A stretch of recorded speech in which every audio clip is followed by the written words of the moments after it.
বিপদ তোমায় শেখাবে লড়া ছাড়া কোনো অপশন নেই, জীবনে বাঁচতে হলে তোমাকে লড়তেই হবে। হ্যালো এভরিওয়ান, আমি রাখি চলে এসে আবারও একটা ছোট্ট মিনি ব্লগের সাথে তোমাদের সাথে একটু গল্প করতে। পুরো ব্লগটা দেখো, আসলে তোমাদের অনেক ভালো লাগবে।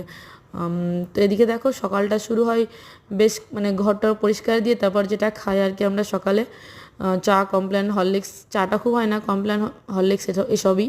তো ঠাকুরকে দেওয়া হয়ে গেছে, তারপর অনেকটা সময় পার হয়ে গেছে, রান্না মানে অনেকটা কাজ বাঁচ হয়ে গেছে, পুজোকে পড়ানোর দিকে রান্নাবান্নাটাই তোমাদের সাথে শেয়ার করছি। দুপুরের লাঞ্চ মেনু জিজ্ঞেস করা হলো রুটি না ভাত, তো বললো রুটি।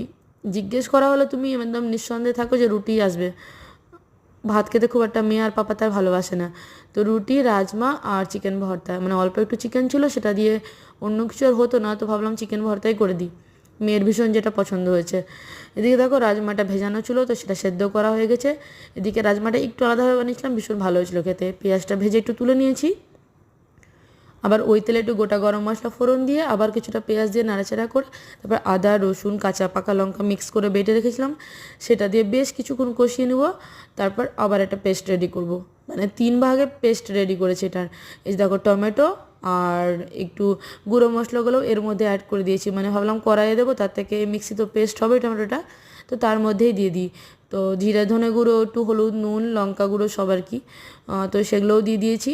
দিয়ে ভালো করে একটু আবার এটাকে কষানোর পালা। তারপর এটা কষে আসলেই সেদ্ধ যেগুলো মানে রাজমা, সেগুলো দিয়ে কষবো। তার সাথে আর একটা মশলা অ্যাড করবো, সেটা হচ্ছে এই যে মানে কিছুটা সেদ্ধ রাজমা আর ভাজা পেঁয়াজ ভাজা পেঁয়াজ যেটা রেখেছিলাম সেটা দিয়ে, এটাও দিয়ে ভালো করে কষে নিয়ে তারপর প্রয়োজন মতো জল, গরম জল দিলে অবশ্যই ভালো রান্নায়, যেটা আজকাল আমরা সবাই জানি। তো আমি বোধহয় নর্মাল জলই দিয়েছি, মনে নেই সেটা আর কি, যাই হোক। তো আর এদিকে গরম মশলা, একটু কাসুরি মেথি, লাস্টে ঘি বা বাটার দিতেই পারো নিজের পছন্দ মতো। এদিকে এটা ফুটতে দিয়ে অন্য একটা কড়াই চাপিয়ে দিয়েছি, তারপর চিকেন ভর্তাটা রেডি করতে হবে, যেহেতু দুপুরের মেনু তাই জন্য। এদিকে চিকেনটাকে সেদ্ধ করে রেখেছিলাম গোটা গরম মশলা আর জলের মধ্যে, তো সেটাকে দিয়ে সারিয়ে রেখেছি। তারপরে যে পেঁয়াজটাকে ভেজে নিচ্ছি তেলের মধ্যে, বাটার দিয়ে পেঁয়াজ বাটাটা কষে নিয়ে তারপর নুন, মানে আদা, রসুন, কাঁচা লঙ্কা ভালো করে আবার কষে নেব।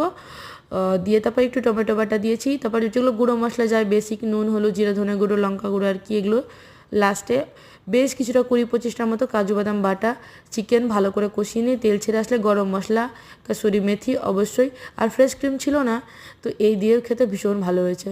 দুপুরের মেনু রুটির সাথে চিকেন ভর্তা আর রাজমা, ভীষণ ভালো খেয়েছে মেয়ে আমার, তার পাপাও। তো ভিডিওটা কেমন লাগলো সবাই জানিও। ভালো থেকো সবাই, দেখা হবে পরবর্তী মিনি ব্লগের সাথে। টাটা। আর প্রচুর রিয়াকশান দেখো।